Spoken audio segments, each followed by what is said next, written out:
Welcome to Truman's Town Hall with your host, Matt Truman. Hello, everybody. It is Matt Truman. Alongside me is the Red Rooster, Waylon Fortner.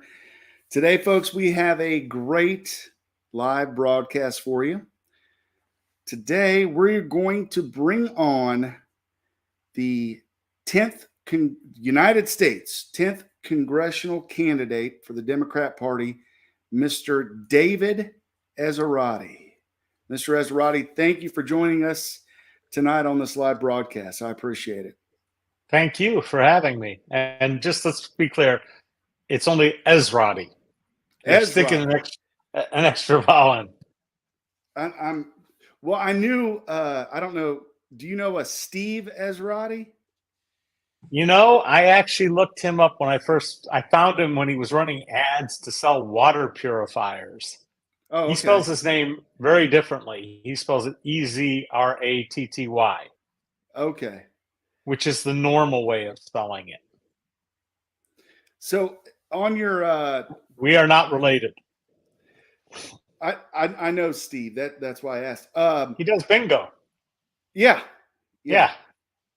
Yeah, back in the day. I don't know if he still does it or not, but so on your website, you said you were first generation American. Where are your folks from?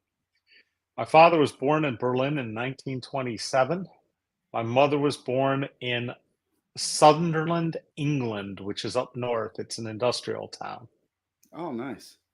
You want to give us a little bit of the background about yourself and tell everybody who you are? And there's a lot of folks that are going to watch this that know who you are, but we have folks that watch from all over Ohio, and actually when this podcast goes out on audio, all over the world. So okay, so real briefly, I was born in Celina, Ohio. My father was a journalist. We moved around a bunch until I hit third grade, where we landed in Cleveland.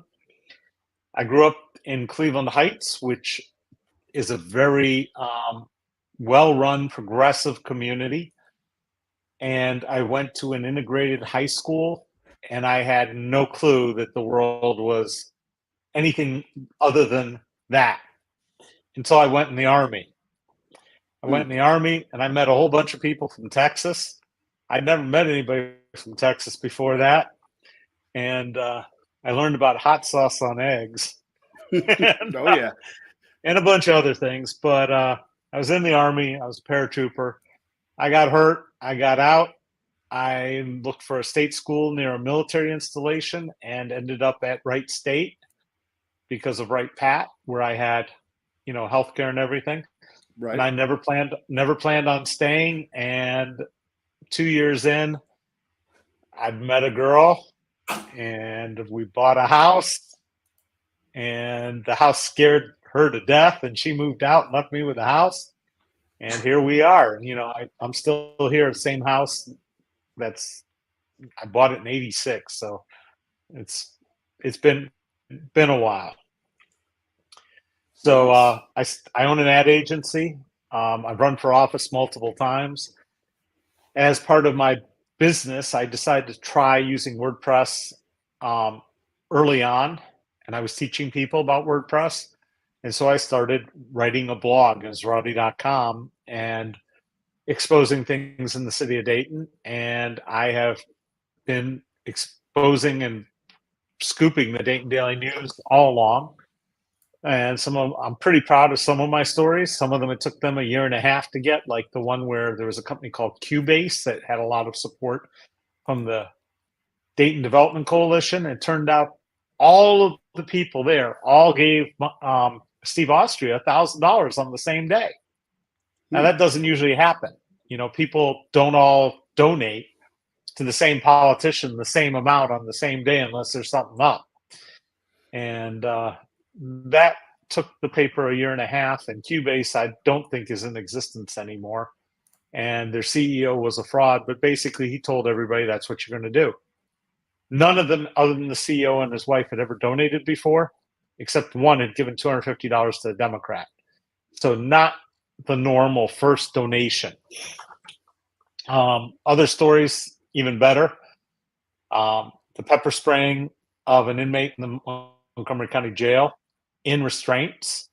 Now, we already knew about one, and the sheriff had said, "Oh, this never happens." And then I showed another. What sheriff was And this? no, this was Sheriff Phil Plummer, the future Speaker of the House of the state of Ohio. If you listen to the rumors, he's now a state rep. And the video is conclusive that there was no reason or need to pepper spray him in the face point blank once or twice. They had 5 officers around him. His legs were bound. His waist was bound. And they were taking the handcuffs off to bound his hands, and they sprayed him in the face. And his hands went up to his face, and they said, "Oh, we'll spray you again."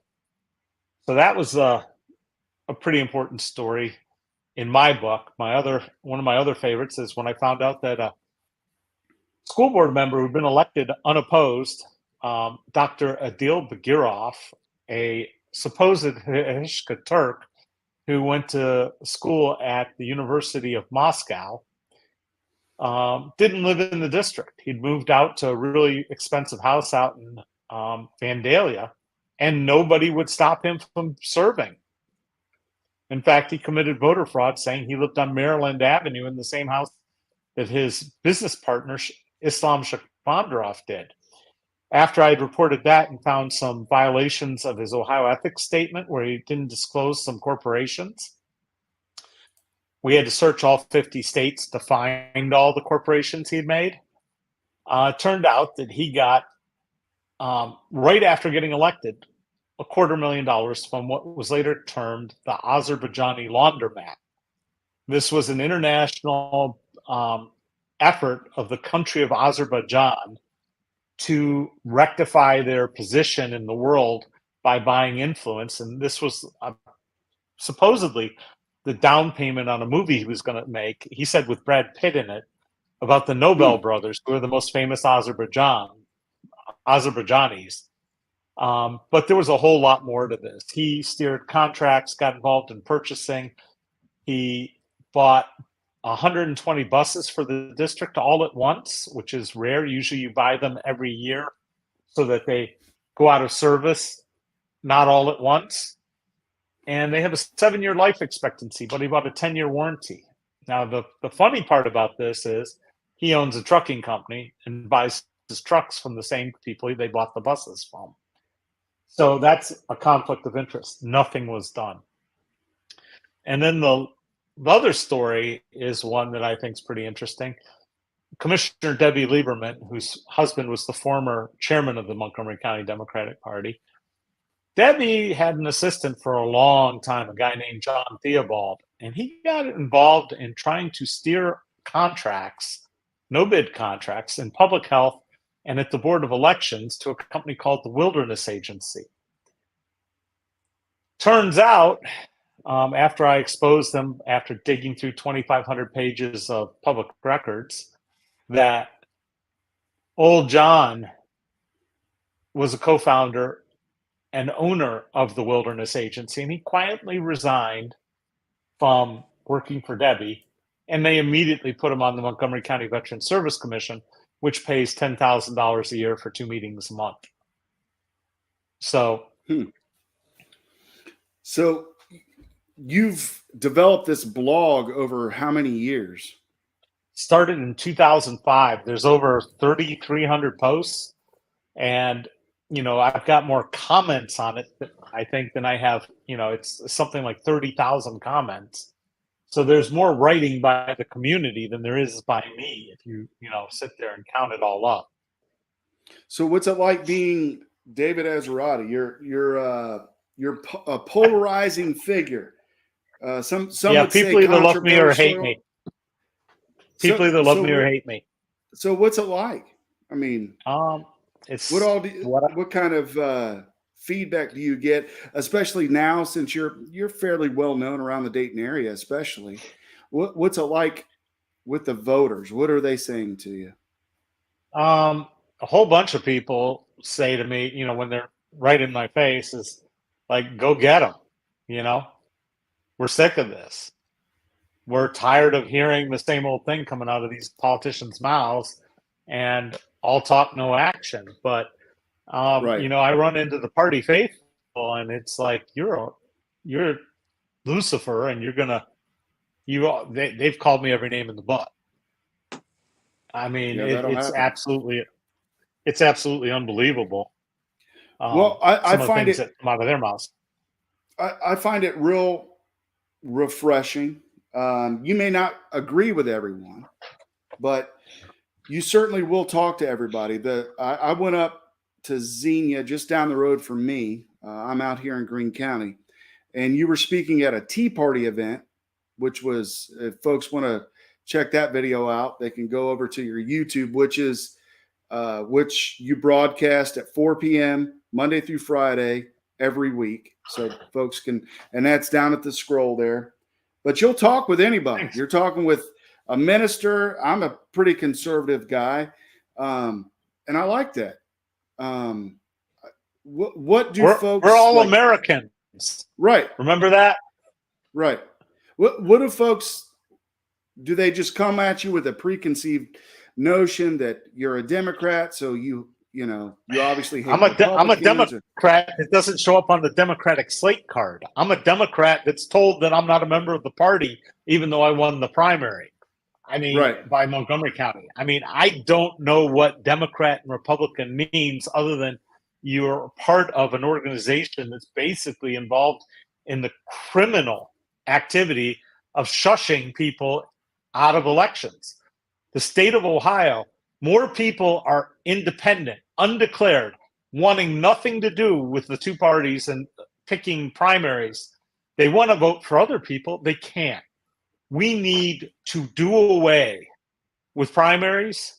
We need to do away with the two-party rule and go to ranked choice voting so people can vote for who they prefer first and then see what happens and rank their choices in order. That's the only way to solve this. So give our viewers and our listeners an idea of what ranked choice voting would mean for us. So the biggest problem with ranked choice voting is you actually have to be able to be informed about the candidates. And right now, the way people are informed sucks. It's either yard signs, 30-second TV spots that smell to high hell. I mean, I'm in advertising, and most political ads should be in trouble for truth in advertising. But when it comes to politics, that's not allowed. So first off, the hard part about ranked choice voting is where do you go to learn? And if you say the League of Women Voters questions, I mean, they give you 50 words to answer. That's not enough. Right. So, but if we had a true voter information system where it listed what the job was, what the qualifications are, how to get elected, how to get unelected, how to be removed from office, what you are supposed to do, what the responsibilities are, all those things. And then you have your bio with your basic resume like anybody else. Right. And then you have your list of accomplishments, and you might have who endorsed you or who you've talked to, who believes in you. But then it would go on to have a questionnaire like a dating site. And this sounds crazy, but the model I believe in, they've used this for presidential elections. There's a site called I Stand With. And you go and you answer these questions, and they've had the candidates answer them, or they figure out what the candidates' positions are, and then it matches you based on one. You say, this is how I want, this is my position, this is what I want my candidate's position to be, and how important is it? Is it not important? Is it Is it really important? And then it gives a weight to it. So at the end, you get a matching percentage of each candidate, how well it fits your answers. And these questions can run the gamut, okay? It can talk about abortion and gun control, which are the high, the toxic questions, the ones where people are single issue voters go and pick those. Or it could be things like, what do you think about school funding? How should it be done? Property taxes, income taxes, those sorts of things, or multitudes of other questions. And then once you get your matches, you sit there and say, here are the 10 people running. And the problem is it could be more than 10, but you have to rank them. This is my first choice. This is my second choice. This is my third choice. This is my fourth. This is my fifth, and keep going until you don't like any more of them, and then you just stop, right? Right. So then everybody's ballots come in. And in fact, this was invented by Americans around 1900. This is an American concept. And then if your first choice There are doesn't some get, places that have ranked choice voting right now, right? yeah, there's some states moving all the way to it. There's some places that have used it in primaries, which is a mistake. And then there's some that use it in regular. But here we go with, if my first choice doesn't get enough, my vote rolls to my second. If they don't get enough to get a majority, it rolls to the third. If they don't get enough, it rolls to the fourth until you get where a consensus of people say, this is the one most of us agree on. And it tends to bring people more from the extremes to the moderate, the comfortable. Okay. And I think Waylon has a question. Is that his questioning look? No, he was going to ask about Hub Zone. Oh, Yeah. I can. I was on your website, and I looked into it a little bit, but I was wanting you to explain a little bit more. So that was, if I'm right, for the historically underutilized business areas. Is that So Hub Zone is designated by the Small Business Administration, okay? and it is based on this idea that there are some areas that are historically underutilized for business. And a lot of it matches up with redlined areas of poverty, areas that have not had, quote, equal opportunity. That part doesn't mean a damn thing. Okay, they draw those lines, they redraw them, whatever's fine. The stupid part about this is they say to be a hub zone business, you have to have your main facility in the hub zone. Your owner has to live in the hub zone, and you have to have 35% of your employees in the hub zone, live in the hub zone. And you do that, and you're supposed to have this preference in getting government contracts. I've been in a hub zone business for 15 years. It's never helped me get a single contract. Neither has my service disabled veteran-owned business status, which is there's a 3% set aside of all government contracts that are supposed to include, at least as a subcontract, 3% of the business to SDVOBs. Wasn't this geared toward work visas as well for the immigrant? Hub zones? No. Yeah, that wasn't at all. That is 8A. Okay. That is a whole different subclass. That's what made Raj Soin a ton of money. Okay, he was an 8A. It's what made Michael Bridges, who used to be on the board of trustees at Wright State, a whole lot of money at Peerless. Somehow, service disabled vets and hub zones, they're not as good as being an 8A, which is the ones for immigrants. Asian Indians do incredibly well at this, either from India or from other countries. It's just insane. The biggest problem is we've allowed the General Services Administration, who are supposed to manage the buildings and property of the United States government, like courthouses, penitentiaries, federal buildings, those sorts of things. Somehow the GSA became the head purchaser for everything. And they set up a thing that originally was supposed to help make a match. It used to be called, it's now called SAM, System for bad timing. I didn't know I was going to be talking about this. But the previous system, whatever, it's supposed to be a way that contracts get matched to buyers. But here's the thing they want you to have is a thing called a General Services Administration, a GSA contract, and that is an approval from the GSA that you've presented your set prices and everything else. And this is good for 2 years. And if you don't get $25,000 in contract, they take it away from you, a GSA schedule. And I've seen a couple businesses pay a lot of money to fill this thing out and get it pushed through and then not get the contracts. They always want to ask about past performance, and it's a catch-22. If you haven't done a government contract, you have no past performance, and if you do have one, like I got one with the Cincinnati VA back in 2018, we did an outstanding job. They said, well, it's only a $50,000 contract. We don't do past performance unless it's $250,000. I'm like, how is a small business supposed to get bigger? I suggested that Right. they have a GSA EZ schedule for firms under 5 million to get them started. It's really easy to fill out, just like a 1040 EZ, and nothing ever happened with it. But as to, government involvement in purchasing and everything, you got to understand the federal government is the largest purchaser of goods and services in this country. Right. I mean, and small business needs a chance to step up to the table. And the way they do it now is something only a bunch of twisted politicians, lawyers could come up with. I saw a question up there, but are we going to get back to that? Yeah, I was just getting ready to ask you that. You don't shy away from questions.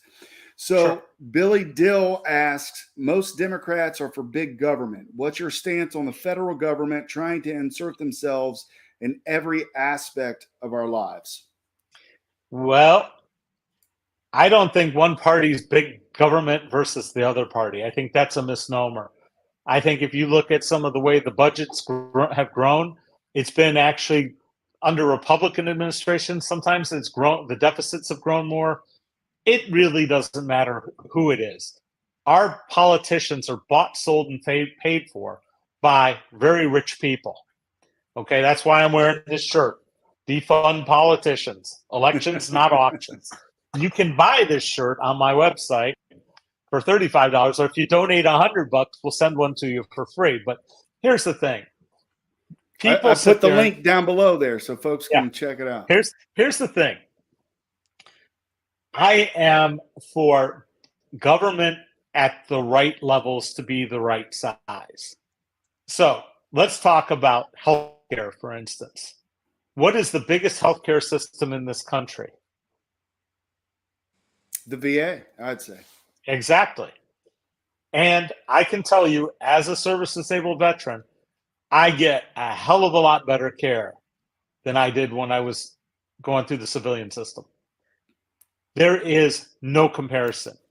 And people sit there and make outrageous claims about, oh, the VA did this to such and such. Well, first off, the population the VA is dealing with is much more sick from a lot more things than what the general population is. People who fight in wars have some pretty horrific health outcomes thanks to that. So they're dealing with a base population to start with that has been shot, stabbed, exposed to gas, uranium, PTSD, burn pits, the list goes on. Right. And the VA does a much better job at a much lower cost than anything else. Now, they also were a pioneer in electronic medical records. They built an entire electronic medical record system from scratch in '99, and it needs an update. But you know what the Trump administration did? They decided that they handed off to a private company and spend $5 billion transferring the data from one into the other, and then we're renting it for the rest of our lives. Instead, what we really need to do, once and for all, is take insurance companies totally out of the picture, who add 35% of nothing to the healthcare outcomes, and build a single electronic medical record system for the whole country and have direct care, doctor to patient, and skip all the rest of this BS, because the overhead of these hospitals is outrageous. And you telling me that they're running as nonprofits while paying their CEOs millions of dollars and the insurance companies CEOs tens of millions and hundreds of millions is bullshit. And small business pays the price because we have no leverage to buy healthcare at the prices that Amazon does or Walmart does. If Walmart even does buy healthcare for their people, because a lot of their people are eligible for Medicare and welfare, and that's horse shit. That's got to stop. So how do you propose paying for that? Okay, so right from the time Mike Turner took office, to now, 20 years, healthcare costs in this country have gone up 250%. That outstrips every other type of inflation. Our outcomes are some of the worst in the world. We are number one at poor delivery for the money. I mean, we spend way more, get way less. How do you do it? You step in and you eliminate the insurance industry. You spend a lot of money retraining all those people to either become healthcare providers or get into other careers. You take doctors and you make medical programs basically free if you return and do service, public service as a doctor for the government healthcare system. If you want to go and do private healthcare, you can. There's a whole lot of rich people who are and will pay out the ass for boutique concierge doctors. But right now, they're making too much money. The pharmaceutical companies are making too much money. Let's just look at the price of insulin. Every other country in the world, $25. Here it was $1,000. It's a massive shift. But look, if we can afford to pay for the 20-year war in Iraq and Afghanistan, two countries that never even attacked us, while kissing the Saudis' ass for the last 20 years, where the real people were, they've attacked us, we can find a couple trillion to revamp our healthcare system so that nobody in this country does without adequate healthcare. And that includes vision and dental, period. So would you also agree to take back the 60 plus, we're upwards of 80 billion sending over to Ukraine as well? Because, well, you know what because I'll tell you this, here's what would separate, and folks may not know, but here's what would separate you and Mike Turner from me, is if you were against sending money to fight the Russians in Ukraine through a proxy war. So I'll let you go ahead and just explain your side on that. Well, Mike Turner doesn't care who he's sending to war, money towards, if it's going to defense contractors. Defense contractors own him lock, stock, and barrel. Okay, there's no question. That's Mike Turner's bread and butter. Certainly. What happened, what went wrong in Ukraine is when the Soviet Union split apart, number one, nuclear power. Number two were us and Russia. You know who number three was? Ukraine. Mm-hmm. Ukraine had the nukes. And certainly.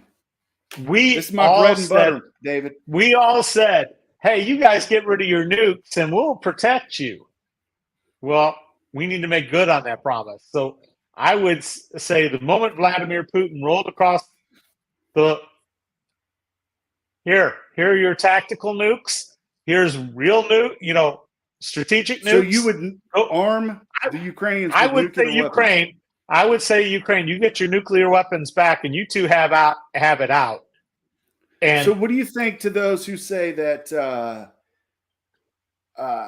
we were not supposed to go past East Germany with NATO, yet we've already encroached right up to the border of Russia? Look, for the way the system works, okay, this is why we have Democrats and Republicans and we hate each other. For there to be good, we have to have bad, okay? I love the Democrats. We can't, you got to have somebody to be the foil, right? If it's not the Russians, it's the Chinese. If it's not them, it's, the people in Afghanistan. It doesn't matter, okay? We are based on this idea that we have to be first militarily all over the world. And the fact is we spend like 10 times more than the next 8 countries combined. And most of them are our allies. Right. So the reality is weapons though, David, we got some fun weapons to play with. The Russian army is a freaking joke. And we now know that. Okay. Are they? Or are they playing? Now I'm just playing devil's advocate here. Yeah. Are they a joke, or are they playing the art of war, or taking something out of Van Clausewitz, where it's pretend you're weak when you're strong? What do you think? They are not. Putin is not Sun Tzu. Okay. So I'm going to tell you this: the moment they started flying over over Ukraine. Mm-hmm. We made that promise to defend them. I would have unleashed the very first day the United States Air Force to shoot every single plane down. I would have been in favor of that. We would have And entered then that when they conflict. nuke us, what do we do at that point? It's that old They mad theory. They weren't going to nuke us. They aren't going to nuke us. And Putin needs to be put in his place. Okay, you think cannot have. When you back the bear up into a corner, he's going to attack. He's just going to. He's don't you okay, think he's going to back off? We can play this game for a while, but I guarantee you, in the next 6 months, Vlad Putin's going to have some explaining to do back home, and Lucy's going to kick his ass. Because this call up where all the men decided to bolt does not say you're in good shape. But I don't think we should have had to bear the brunt of pain for this war, and I think we should be charging back to the Russians, and I think we should tell the Saudis to kiss our grits with their price, their rollbacks on the oil. And I'll say, give us back our F-16s, you jerk-offs, and let's go. I'm sick of arming the rest of the world. I don't think we should sell weapons overseas to anybody. I don't think we should sell them to the Israelis. I don't think we should sell them to the Arabs. When you have more weapons, you have more reasons to use them. I agree. And that's why I think we should stay out of, and this is just my personal opinion, stay out of the Ukraine-Russia deal. That's my opinion. Let's talk about Ohio. We made a deal, and I stick by what deals we make. When we say we're going to defend you, we defend you. That was bad policy made a long time ago. But I'm not. We also said a lot of American politicians are liars. I think we both can agree to that. Wait a second. So, a lot or all? Let's be clear. I would say a lot. I think there's some politicians, maybe somewhere. I can't name them offhand right now, but I think I'm pretty impressed with Kinzinger and Cheney. Well, I'm not. See, I'm pretty impressed with Rand Paul and folks like that. I'm a Rand Paul. What's the other fellow's name? Oh, I can't think of it. Anyway, okay. Let's talk about a little bit about Ohio. So Ohio's crime is rising. We saw that report. I think it was at a U.S. News and World Report where Dayton, our town, I live outside of Dayton now, but was number 5 ranked number 5, according to them, as the most deadliest city in the country. Would you, or are you on the side of defunding the police, or what do you think we should do about crime in Ohio and around the country? Okay. First off, those numbers go up and down, and saying government is responsible for crime figures or stopping them, no. The way you stop crime is you have, one, adequate police, and we do not have adequate police in Dayton, Ohio, period. One of the problems, we allow private police forces to run around with full police powers, pretending to be cops, protecting the rich, and the rest of us get left out. You need to know the names of them. We'll start out with the University of Dayton, Sinclair, Miami Valley Hospital, Kettering Health. All those have their own police forces. Wright State, Metro Parks.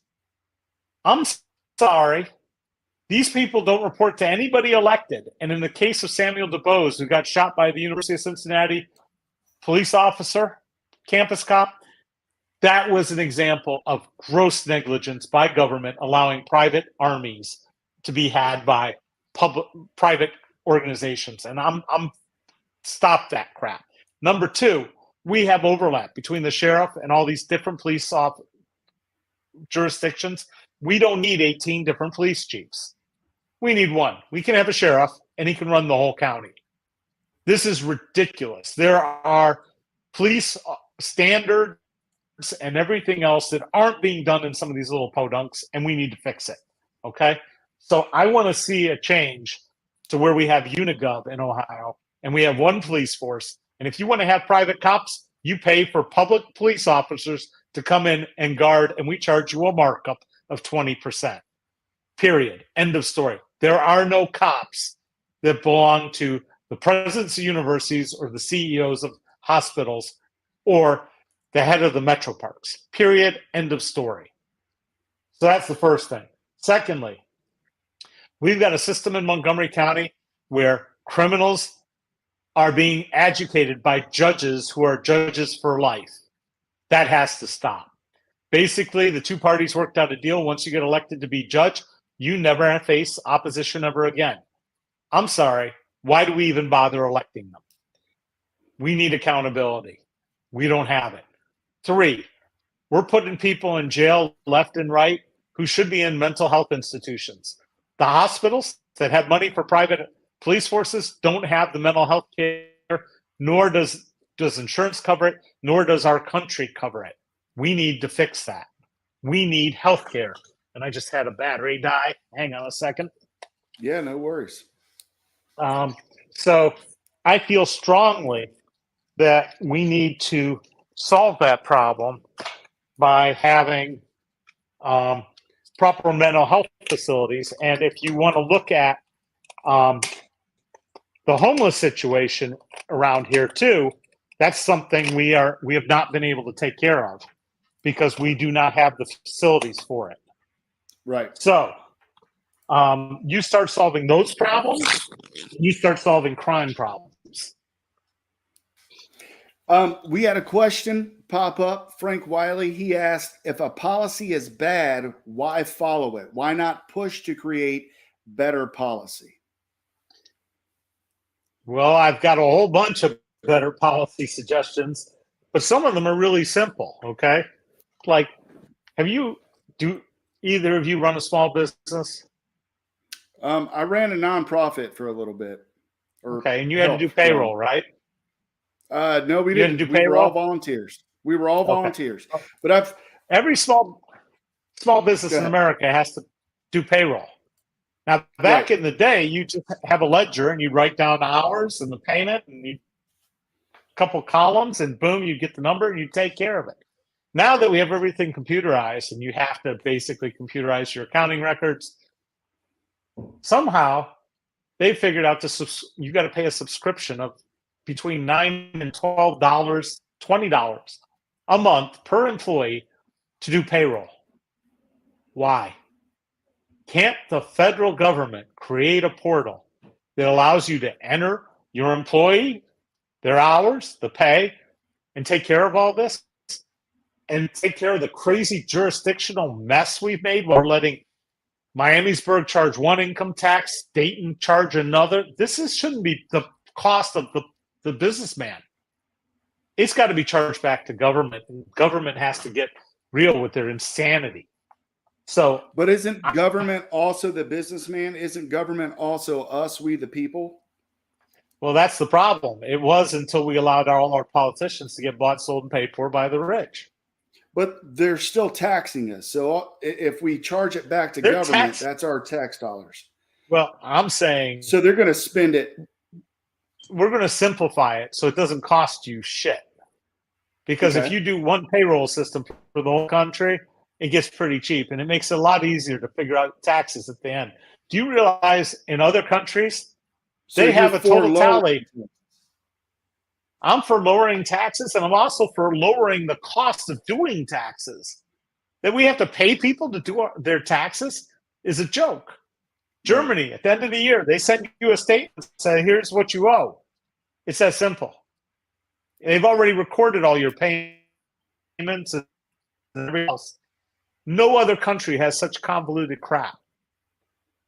But, so I'm going to be a junior congressman in 434 other people, and just getting them to use the English language properly to describe things instead of coming up with acronyms and all this insanity that they do and wishy-washy bullshit is going to be hard enough. But we need better policies. And we need the IRS? Would you be for reforming the IRS or abolishing the IRS? I don't believe in abolishing I mean, we have to pay taxes. Buying taxes gets us civilization. Whether you like it or not, it gets you a fire truck coming when your house is on fire. It gets you an ambulance when an accident happens. It gets you police officers when there's a problem or you get robbed. It gets you courts. It gets you streets. It gets you fire hydrants. It gets you airports. It gets you all kinds of things that are necessary for a functioning civilization.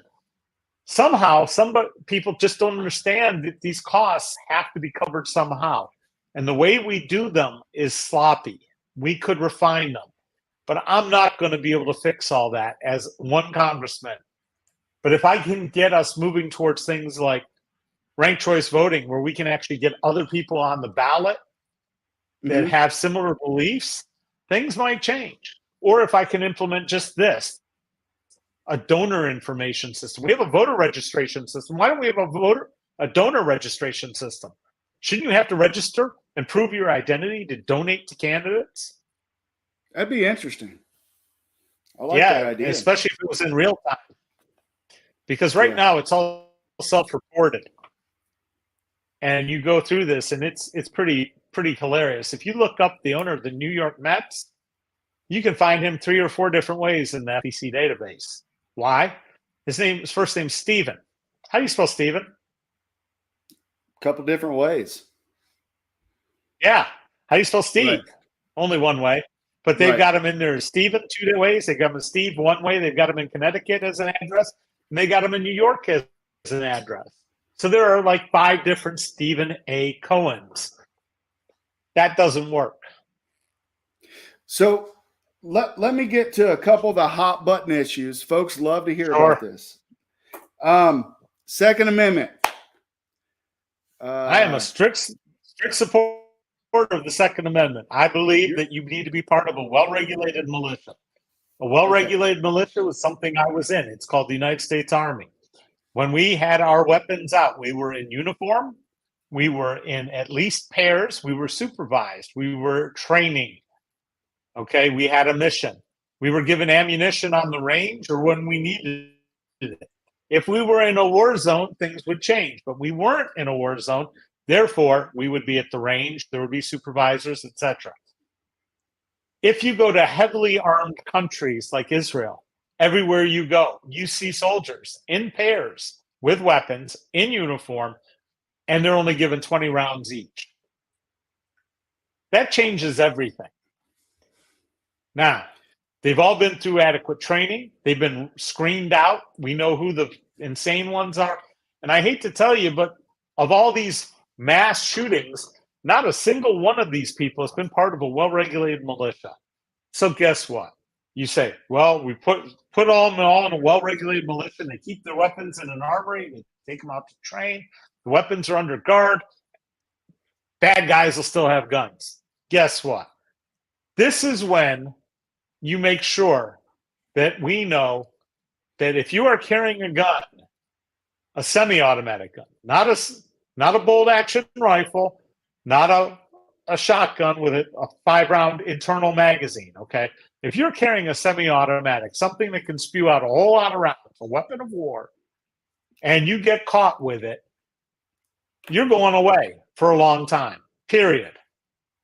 In fact, I wouldn't have a problem with them taking you and shooting you with your own weapon right then and there, point blank. You're not for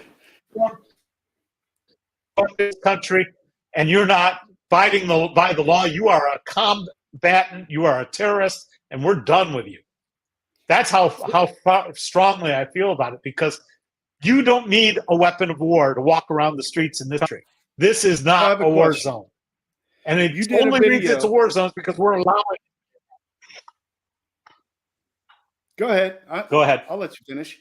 Oh, I was just going to say, you did a video with an AR-15. Was that your AR-15 or did you borrow it? It was yours. It was. So why would you say it wasn't yours? Go ahead. It was an AR-15 that belonged to a veteran who had been on the psych ward, who I was taking care of it for because he wasn't safe to have it. Okay. And the reality is, it should have been taken away from him and never returned. In fact, it went away from me to his brother-in-law now for safekeeping because Okay. he is not mentally competent to have it. And that's where I have a problem. And I do own 2 guns. I own 2 semi-automatic pistols. I have a carry and conceal license. And I have no problems carrying. And I have no problems training and shooting because I went through a lot of training in the military. So would you say only military personnel or former veterans should be or allowed police to carry? officers? No, I think you Because- have to be part of some organization that certifies you, that takes responsibility to make sure you're not a whack job and that you are part of a well-trained, well-organized, well-regulated militia. Period. End of story. See, on this subject, I'm a no compromise guy. And you and I may disagree on that. However, I was in the military myself, served in Afghanistan, did the whole gambit. I qualified expert on the Beretta, the 240, everything. I was an expert marksman. I've been out to ranges with a lot of folks who haven't been in the military, and those folks outshot me bar none. So they're not crazies.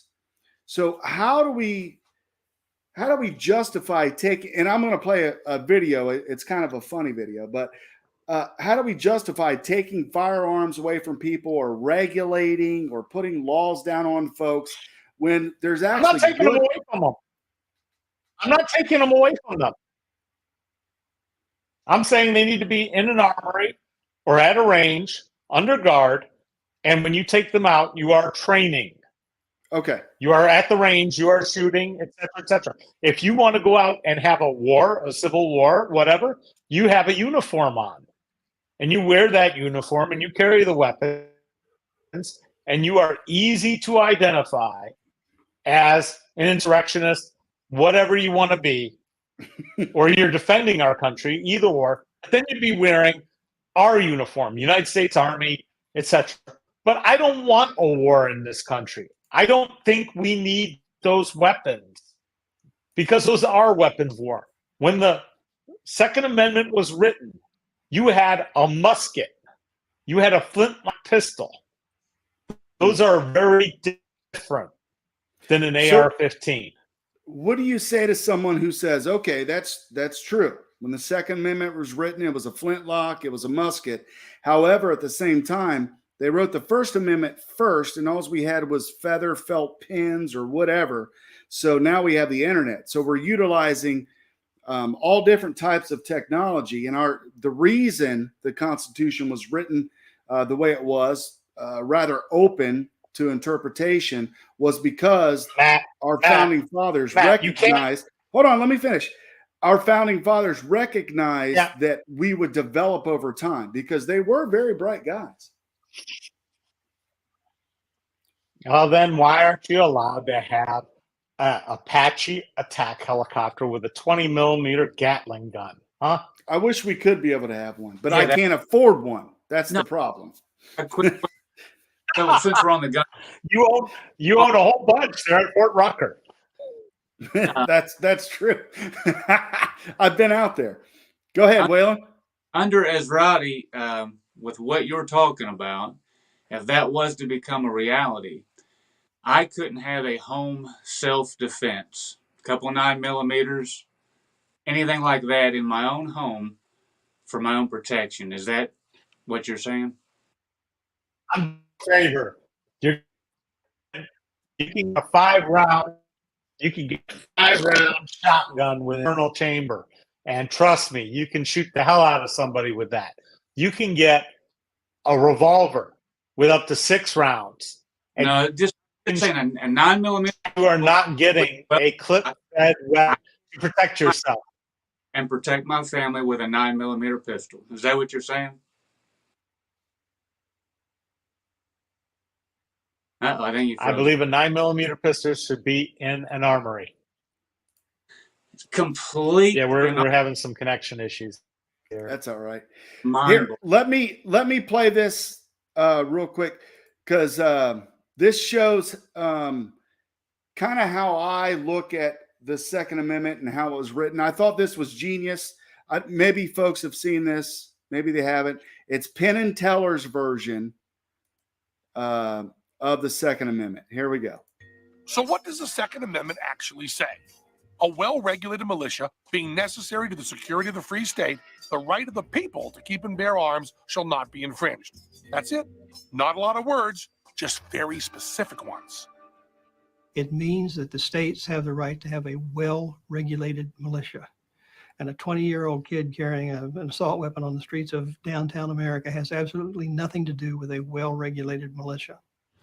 Well, no. Read the words. A well-regulated militia being necessary to the security of a free state. Sure, you need an organized military force to defend your country, but the right of the people to keep and bear arms shall not be infringed. This is the people, in contrast with the militia. It doesn't say the right of the militia to keep and bear arms shall not be infringed. It says the right of the people. Now, why the word people? Because the people who wrote this had just fought a war for 2 years against a tyrannical state militia. They knew the time might come when they'd have to do that again. So they made the possession of weapons a right that the militia could never take away. Now, gun control advocates say the phrasing is clumsy, and the comma separating the state from the people is just a pause to get your breath. Strange, they can't seem to point out any other places where those hack framers fucked up the wording. I apologize for the language, but what do you think, Mr. Esrati? How do you see Penn and Teller? They're great comedian, magicians. What do you think? I've got a commercial on my site on the gun control page that shows a guy walking into an office with a musket.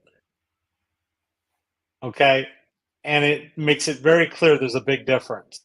I also have one people walking into a gun shop where they're offered to buy guns to protect themselves, and they get the stories behind the guns which were used in crimes where people ended up killing their family members, killing kids, killing everybody else. Look, I don't have a problem with you defending yourself with a shotgun. I don't have a problem with you having a hunting rifle in the house. And I don't have a problem with you having a revolver in the house. If they want to be brave and come after you after you've shot 5 or 6 rounds out of a shotgun and 6 rounds out of your revolver, and they're still coming, you're a shitty shot. Okay, number one. Number two, if these guns were taken off the street, all these semi-automatics, you would be more than fine in your house because they're not coming in with an AR-15 or shooting you at the movies, at the drugstore, at the grocery store, at the concert, at school. I mean, come on. How many people do we have to have get shot in this country? Don't tell me that this is okay with you, that all these shootings, these people who are not in a well-regulated militia, who are not wearing a uniform, who have not been trained, who have gotten these weapons because they're easy to get in this country and are going out and shooting people because they're mentally ill.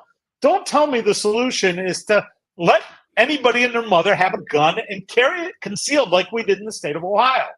That is absolute insanity. If you don't have requirements of training and oversight and maybe carrying insurance, we got to do something, because I'm not going to sit here. I could hear the Oregon district shooting through my window. I knew what was going on. So I don't agree with this. Last question on this, and then we'll move on to something else. Sure. Sure. You're wearing a shirt that says defund the politicians, and I agree with that. But if we're going to defund the politicians because they're bad, why are we going to give them control over the rights that were given to us by our God and our forefathers, or however you see it? There are good politicians out there. They just don't get elected very often because they're not bought, sold, and paid for by the wealthy. Right. Period. Number one. Number two, we waste a ton of money on elections. $15 billion on the cycle, that's insane. Just how many millions are spending in the JD Vance versus Tim Ryan? I mean, come on. How many times do you have to see the same commercial over and over and over? This is insane. We can spend money on doing something better, number one. Number two, defund politicians. Less than 0.1% of the people even donate to anybody. So who's really buying the politicians? And our voter turnout absolutely sucks because half the people didn't even bother to register to vote because they've lost faith in the system. So we totally we don't agree do with that. Anything that makes any sense. Right. So, how I'm do we saying bolster defund the politicians because Mike Turner's raised $1.7 million from 28 billionaires. I don't even know a billionaire. Do you? Waylon, are you a billionaire? How many billionaires do you know? I am not. Oh, I don't know any. I thought Waylon may have been. Close. Yeah. No, I doggone it. I don't even know if I know millionaires. All right. So let's get off those hot button issues for a minute. What's your idea about how to use the budget? So you're going to Congress. The legislature has the purse. What do you think are some key issues we should be throwing money at or not throwing money at? I'll let you go there.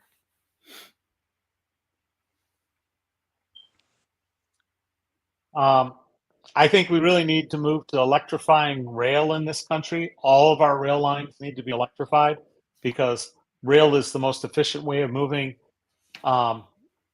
product, services, everything in this country without polluting and everything else. By doing that, we could become energy independent.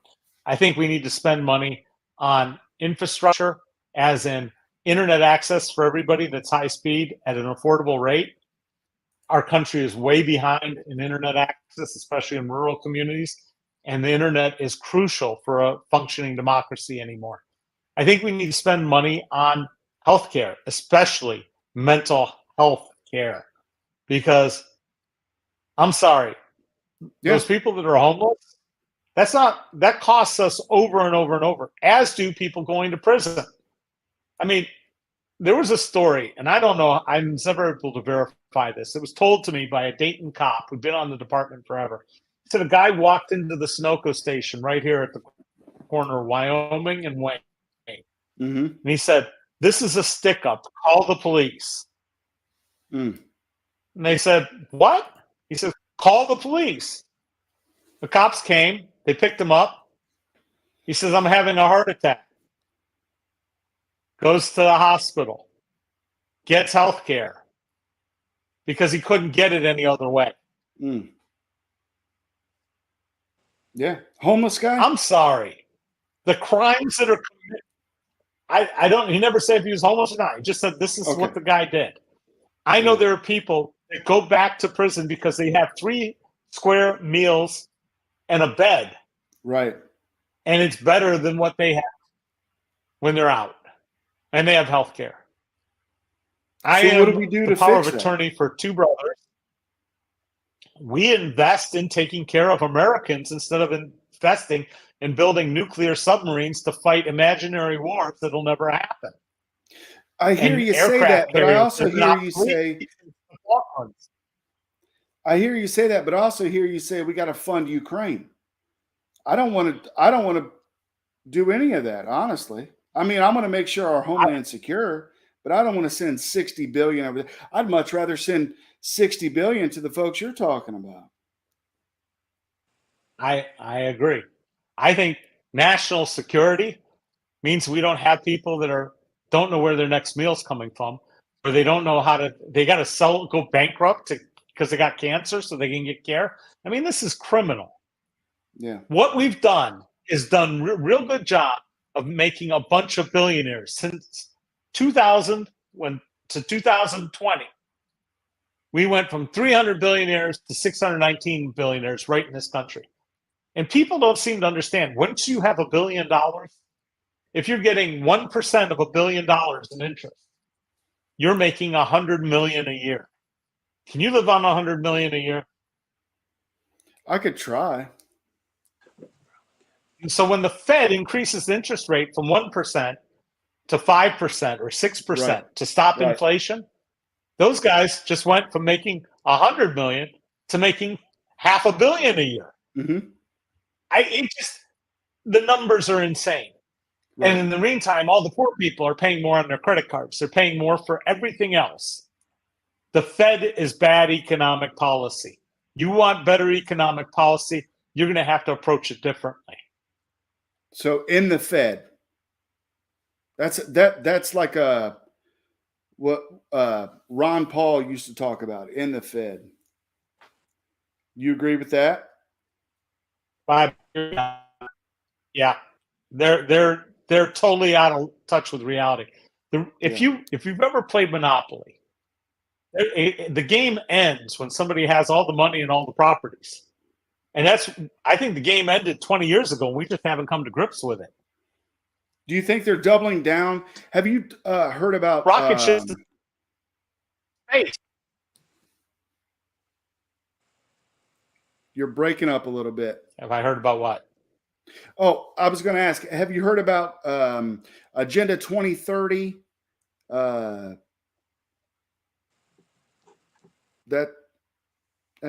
you haven't heard about Agenda 2030 and things like that? Nope. So there's two big That's the first I've heard that. There's two big conglomerates that essentially control a lot of things. BlackRock, that big, and Vanguard. Have you heard about those folks? Well, BlackRock they gave money. One of their people gave money to Turner. To Turner? Yeah, they essentially control everything. I'll get to that in a minute. Waylon, you had a question about healthcare. I'll let you jump in here. Well, I did, and he answered that a little bit ago. We talked about it briefly, but can I switch gears for just a second? Yeah, sure. Go for it. I was trying to learn a little bit about you, and correct me if what I've read is wrong, because sometimes you'll read something and it's not right about people. So when it comes to your faith, are you atheist? I am an atheist. Okay, I was making sure I heard correctly. That being said, because when I look things up on people, you see a lot of different things here and there, and you don't know really what's right and what's not. But the question to follow up that is, being an atheist, and I know we're kind of rivals because you kind of see the cross, but where's your We're not rivals. Can you hear me? I think you froze up on us again. I lost you there for a second, but I can explain that. Okay, so I happen to be a Jew by birth. My father was born in Berlin in 1927, left in 33, went to Palestine, left Palestine to come here in 37. His entire set of grandparents, both sides, all died during the Holocaust. And the Germans were meticulous about documenting it. He got all the documents on each and every one of them. And my great-grandmother said, what do they want with me? Well, they itemized every utensil in her house, the silver she owned, how many forks, how many knives. I mean, they went through this. I looked at that and I said, how the hell can you believe in a God that lets them round up 6 million people and die? I have to be responsible for myself, and I have to conduct myself in a way that is honorable, not because of fear of what's going to happen to me in the afterlife, but in the right now. And one of the things I found out much later in life is, and this, you'll understand this, Jesus was a Jew. And I'm still confused at how many Christians say they follow in the footsteps of Jesus, but aren't Jewish.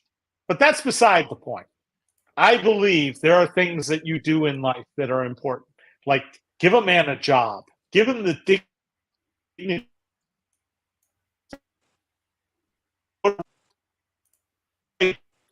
be able to is important to me. But praying to a God to guide me, so many people to go wrong, and believe me, all the Nazis in Germany said they weren't Nazis in 1946. I can't bring those two together. So I live my life as culturally as a Jew, just like Jesus, but I don't pray or ask for help or believe that I'm going to learn what there is to learn other than do the right thing, do unto others as you'd have others do unto you, and stick with that. So when I asked Does that about answer it? well, when I asked about, if you were an atheist, and I can understand your questions about the Holocaust and about how bad things happen to good people and how horrible things happen. Why would God let that? And then there's answers for all that. But the actual follow-up question wasn't about why you were an atheist. The follow-up question was, where do you get your compass of morality? I get it from the same place you do. But you're atheist. Jesus. You can't Doesn't be matter. The atheist. man did the right things. You can't be you can. atheist because he was the Son of God that you don't believe. I don't believe any of that, but I believe that he did the right thing. That's a politician answer. You can't answer it both ways. No, So the question again no. is, where do you get your compass of morality? If you don't believe that Jesus is the Son of God, that's fine. That's up to you. But where do you get the compass of morality to where you make your decisions in life?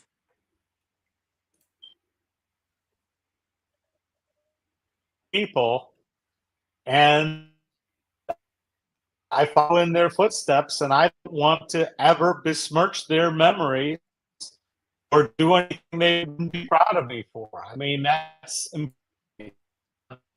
But my father would have been really proud of me for winning this primary.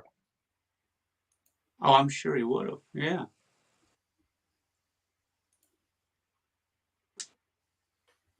Okay. I have an accountability to my family name. I take that seriously. Definitely. And that would actually, I have to be okay with me. and you're doing that. They're just questions that I have. As a minister, I have to ask these questions because, the large percentage of our country is still considered Christian, and that they do that they do vote according to their faith, and that's why I ask you these questions. The other one is, I and it don't doesn't. think it's Christian to make Americans pay $1,000 a month for insulin. I don't think it's Christian to have homeless people on the streets. No, and there's answers to a lot of that. I'm not trying to say anything about that. I just asked you a simple question about your faith, if you have it, and Right. where your morality is from. But the follow-up question is, what hope do you have for Dayton, Ohio? And this is outside of religion now. What hope do you have for Dayton? What is your goal for Dayton, Ohio? Well, again, this district is all of Montgomery County, all of Greene County, and part of Clark County. And one of the things I strongly believe in is Unigov, and that's why I have a nonprofit called Reconstructing Dayton. But what my real hope is to get our economy no longer based on meds, eds, and feds, and expand it out to include a much more robust, vital economy based on small business success, utilizing our water resources, utilizing the brain power we have here thanks to the universities and also with the base here. And I would love to see us really take care of that. And I'm glad to see Tom McMaster's is watching. Yeah. He says the problem with Penn and Teller's argument is the people here. He said the problem with Penn and Teller has never met every individual. Exactly. Yeah. So what do you think? Tom McMaster's comment. Go for it. Anyone? I'm in agreement with Tom. Yeah. The Second Amendment's the Second Amendment, and I read it as a well-regulated militia. If you want to hold weapons of war, you're in that militia. If you want to have shotguns for hunting rifles, revolver, but clip-fed semi-automatic weapons need a different level of competency and proof to own and to have, and you shouldn't be walking around with them on the street. I walked into It's a bank once. There was a magazine-fed, guy Daddy. with hearing aids in both ears, suspenders. Anyways, he had I'm teasing. strapped on his waist, and he had 2 magazines. And I could have walked up behind him, taken that pistol out of his holster, and shot him in about a second. You do not go out with that weapon without somebody else to watch your 6, ever. Period. All right. So here's a question I don't And here's hear. Tom again. Yep, there's Tom. When the Constitution says we the people, no one ever believed every individual did all those things. All right. Quick question. So here's one that I don't hear asked or answered quite a lot. Would you add, so we talk about the Second Amendment, we talked about the First Amendment. Would you want to add any amendments to the Constitution? And I always keep one handy. I think we're long overdue for the Equal Rights Amendment to be passed. I think that's long overdue. I think we need an amendment to solve the problem that DC doesn't have a representative in Congress, neither do the territories. I think we need to make sure that the Senate actually has changes in power, that at least as a minimum, if you don't qualify for 2 representatives, you don't have 2 senators. So Right. It's time to take some of these smaller states and take away some of their power, because just drawing lines on a map and having no population should not give you that kind of power over the rest of this country. It's just criminal. So those things. I'd also like to have one amendment that no politician or judge or employee of the federal government works past age 70, period. End of story. You've been talking about that. So why do you go there at age 70? Why did you pick that? Well, it's the legal age in Ohio for judges to retire. Okay. 1. 2, you think about it, when there's set this whole thing up and require you to be president at 35, if you live to be 70, then you would have been amazing. Okay. Mm-hmm. The fact is, we're getting people that are older and older and older, and they're clogging up the top levels of things for younger people. And I think younger people should have an opportunity to be heard and be seen, and that's a simple way to solve the problem. It beats term limits. Yeah. So you saw that question up there. Frank Wiley asked about term limits. What are your thoughts on term limits? I believe elections where we had a true voter information system and we had ranked choice voting would do fine for term limits. That's it. I don't believe in mandatory term limits, because what you see in the state of Ohio is people just jump from job to job to job. It's not getting any better. Right. That could probably be fixed with an initiative, an amendment, or something like that, because that is an issue. Kettering, the city of Kettering has term limits. I like their idea. I think if you were going to do city by city term limits, we could talk about that at another date. You've given us a lot of time tonight. I just got a couple more questions, if you don't mind. Go ahead. What legislation would you introduce? You're elected, right? What's your first piece of legislation that you would introduce for Congress to vote on? Well, if I got elected, only one thing has happened. Well, two things. One is Turner got hit by a truck. Okay, that's number one. And number two is a whole bunch of women who are pissed off about Roe Wade, and they want that enacted. So the very first thing was I would work for federal legislation to guarantee all women a right to choose what to do with their bodies, period. End of story. You don't like it, ignore it, period. Not your business. Okay. I'm not going to challenge you on that one. I'm going to keep on trucking. You're our guest tonight, Mr. Esrati. And I do not condone Mr. Turner. You know about my second shirt. No, but you know about my second shirt, right? Hit it. We talked about Hold that. on. Let's get It's okay if you disagree with me. I can't force you to be right. That's right. Because I'm already right. Exactly. Anyway. Next question. Let's see here. The illegal immigration problem, illegal migrants, illegal aliens, however people want to use that term. What are your thoughts on the issue that we're having with the border and, building the wall and all that sort of stuff?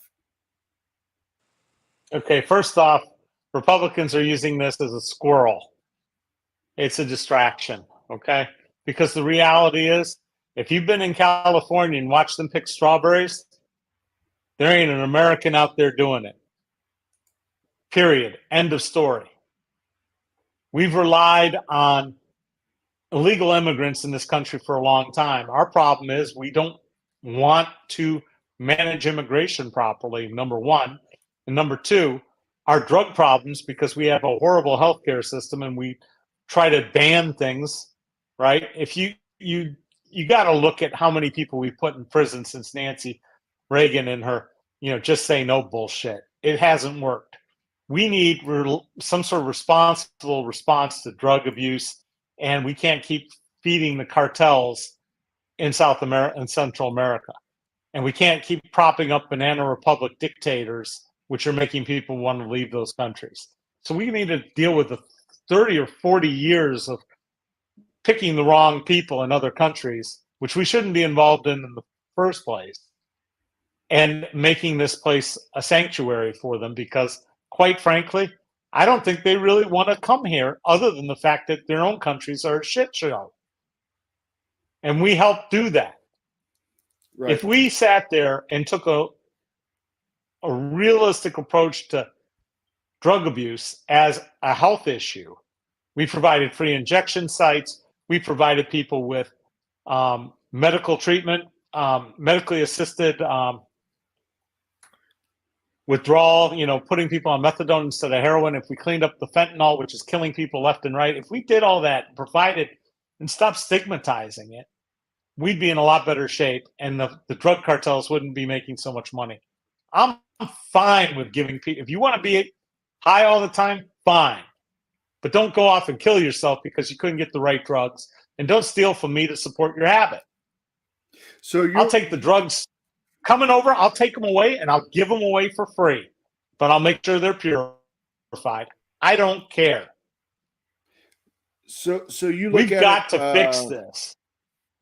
Like the European model, or Paraguay, or it's Portugal's the one that did it, and they reduced their dependence on drugs. Yep. It was phenomenal. Okay, so you got multiple things that work here. You also have the fact that how many American companies went and set up plants in Mexico? I'm like, you want to set up plants in Mexico? You pay us out the ass for that, for the jobs you shipped over, period. End of story. Instead, we bailed the auto companies out during the 2009 shit show, right? We bailed out the bankers instead of putting them in prison. We've been going after the wrong things every time. It's really easy to point at those poor immigrants and say they're the cause of our problems, while you've got companies taking massive profits and screwing small business left and right because we refuse to enforce antitrust. Google raises their advertising rates like that, and boom, my small businesses have to pay that. We don't have a choice. Right. You stop paying, you stop having customers. Green New Deal. What are your thoughts on the Green New Deal? I would love it if we were building all these solar panels in the States and not in China. I'd love it if we were building hydroelectric dams like we used to do, like the Hoover Dam, like Niagara Falls, where we generate lots of clean energy. I have no problems with investing in clean energy. Ohio is absolutely back asswards. We're charging people a premium for having electric cars and hybrids. It's stupid. We need to invest in mass transit, and we need to get center cities to stop relying on cars. And I'm going with these at a quick succession. Just allowing you to give your thoughts. Packing the Supreme Court. I have no problem. I think the simpler solution is we have to take a look at what Trump did to this country and how he divided us and how he committed crime after crime after crime. And we need to erase 2 of his appointments because they were done with that short timeline, and just get them out and approve 2 new ones and be done with it. Who are the 2 appointments you want to erase? So, Obama wanted to appoint Merrick Garland. They said, no, you can't. It's, too close. So they immediately put Neil Gorsuch in. And then Amy Coney Barrett, when Ruth Bader Ginsburg died, they rushed that one through in 30 days. So both of those go away. And whoever elects the next sitting Congress, we go. How do you do that with the Constitution? You can't just erase them. You would have to. Well, how the hell do you have a president and lead an insurrection and tell people to go raid our Capitol and not get taken out and shot for treason? So talk to us. That's what it says. Go ahead, Waylon. Huh? That ain't right. He didn't. You're accusing him like you heard him say, "Go raid the Capitol." You shouldn't even say things like that because he didn't say. I'm sorry. I watched the January 6th investigation, and he was inciting it. He was telling people, stand by. They were working on it. He said, come on in with the magnetometers. He knew they were armed. He said, come, let them in. They're not here to shoot me. He knew what was going on. He wanted to go join them. Armed. And the reality is armed. I'm sorry, Mr. Esrati. Who got caught armed? There was nobody arrested that was armed. The only person that was murdered that day was Ashley Babbitt. Oh, wait a second. You're saying none of the police officers were murdered? No. I don't think they were.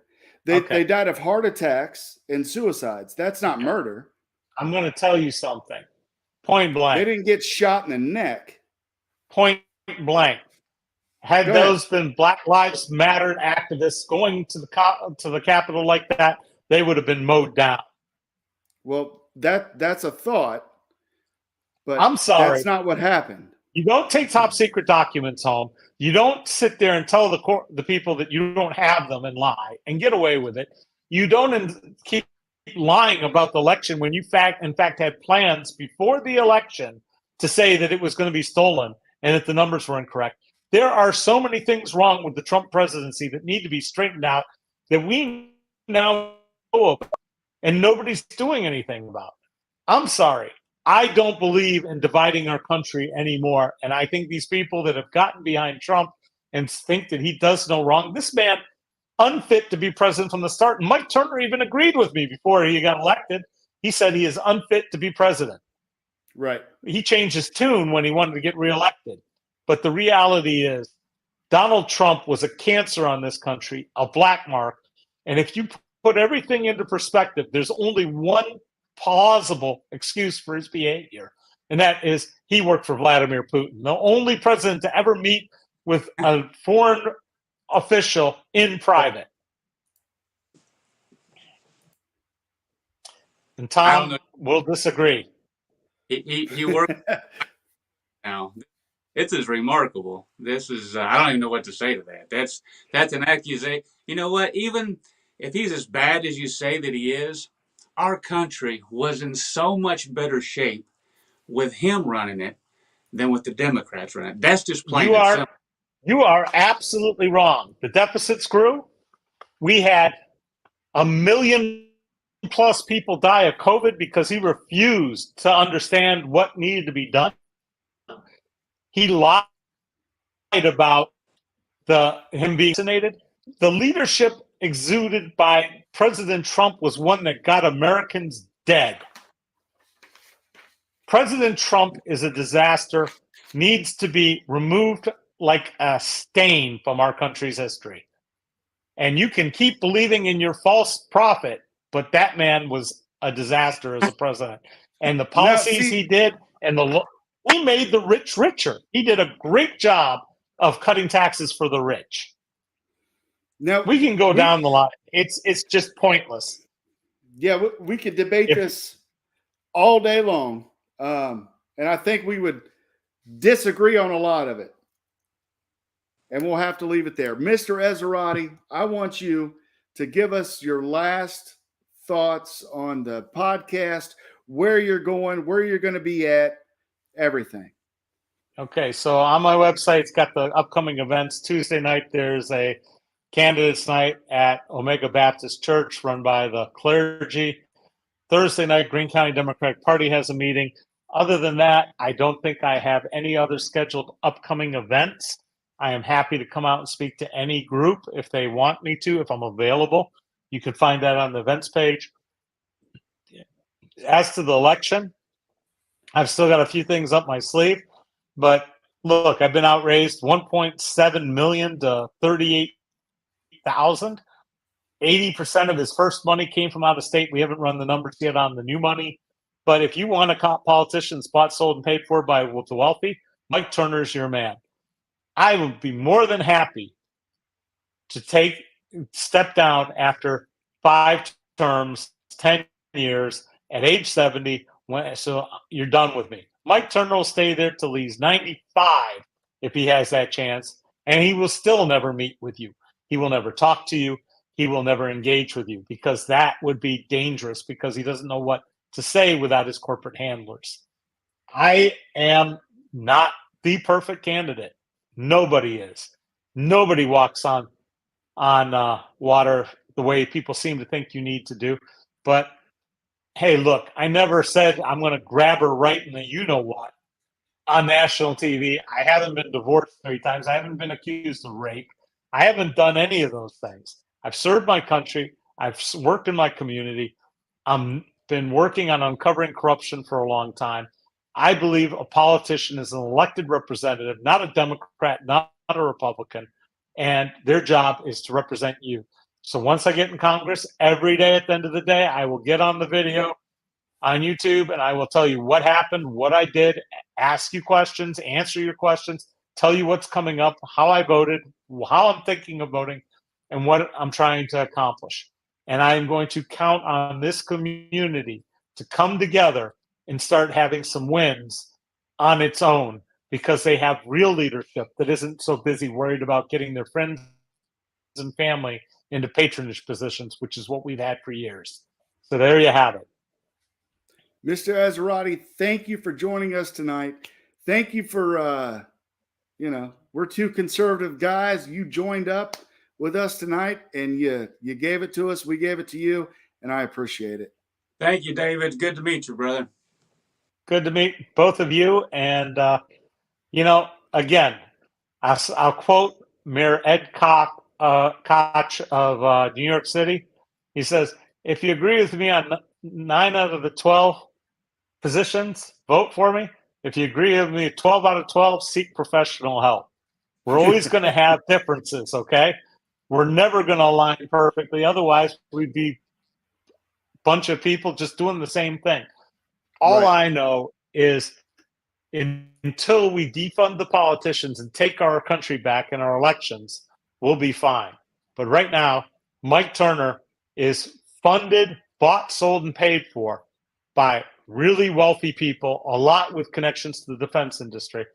And no, I'm not running against Trump. I'm running against Mike Turner, who is defending Trump, who has no business defending him because he damn well knows the stuff that's in a skiff is supposed to stay in a skiff. just like what happens in Vegas is supposed to stay in Vegas, and you don't take the shit home. Period. End of story. I don't care who you are. So there. There it is. Mr. Esrati, thank you, sir. All right. Thank you, Doc, and thanks for your service. Thank you. Have a good night. You too.